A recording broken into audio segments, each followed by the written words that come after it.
8 फेरों का 8वां वचन। स्वाति ने इसी साल शहर के कॉलेज से पढ़ाई पूरी की है और अब उसके लिए जगह जगह से रिश्ते आने लगे हैं। स्वाति से ज्यादा उसके रिश्तेदारों को उसकी शादी की चिंता है, इसीलिए जो भी स्वाति के घर आता वो किसी नए लड़के की खबर जरूर ले आता। अरे दीदी, ये फोटो देख के बताओ कैसा है। राहुल नाम है लड़के का, मेरी सहेली की बहन का बेटा है। अपनी स्वाति के साथ एकदम प्यारी जोड़ी लगेगी इसकी। जरा दिखाना, फोटो तो बढ़िया लग रहा है।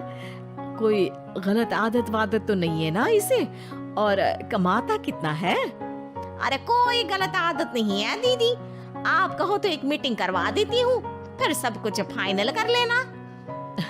हाँ, ये सही कह रही हो तुम। संडे को स्वाति के पापा भी घर पे ही रहेंगे। बुआ फिर वहां से चली जाती है और रात को स्वाति की माँ उससे कहती है, स्वाति बेटा, आज कमला बुआ ने एक लड़के की फोटो दिखाई है। संडे को वो लोग मिलने आ रहे हैं, तैयार हो ना तुम बेटा? अरे मम्मी, आप कहाँ कमला बुआ के चक्कर में आ जाती हो? अभी इतनी जल्दी कोई शादी वादी नहीं करनी है मुझे। अरे बेटा, अच्छा लड़का है, बुआ जानती है उसे अच्छे से। हाँ स्वाति बेटा, एक बार मिल तो लो, बाद में देखेंगे आगे क्या करना है। वैसे तो कमला रिश्ता लाई है तो मना करने का तो कोई सवाल ही नहीं उठता।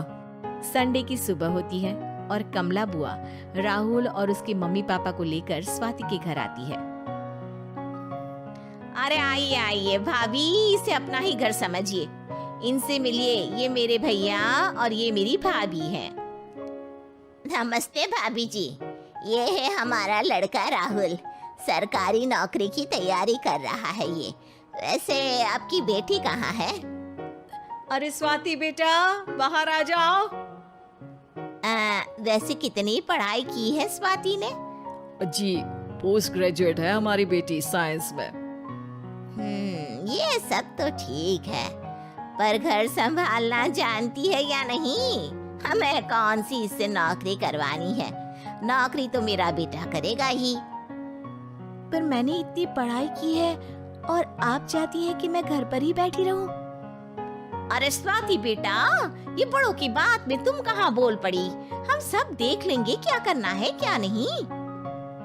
हम तो इसी बात पर विश्वास करते हैं कि घर के लड़कियां घर में ही रहे तो ज्यादा अच्छा रहता है। वरना भाई साहब, आप तो आजकल के हाल जानते ही हैं, कितनी घटनाएं होने लगी हैं औरतों के खिलाफ।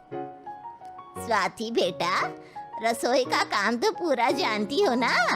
शादी के बाद तुम्हें ही संभालना है वो सब। अरे बहुत अच्छा खाना बनाती है ये, आप सब लोग इसकी तारीफ करते नहीं थकेंगे। लो भाई, हो गई मीटिंग, अब शादी की तारीख फाइनल कर लेते हैं, क्यों भैया? भाई, हम तो पंडित जी से चर्चा करने के बाद ही तारीख फाइनल करेंगे। सालों से हम उनकी बातें मानते हुए आ रहे हैं। लड़के वाले और कमला बुआ की बातें सुनकर स्वाति एकदम नाराज हो जाती है और उसे लगने लगता है कि शादी के बाद उसे घर पर ही बैठना पड़ेगा। लेकिन घर वालों के आगे उसकी एक नहीं चलती और उसे शादी के लिए हाँ कहना पड़ता है। शादी का दिन आ जाता है और सब मंडप में जमा होते हैं।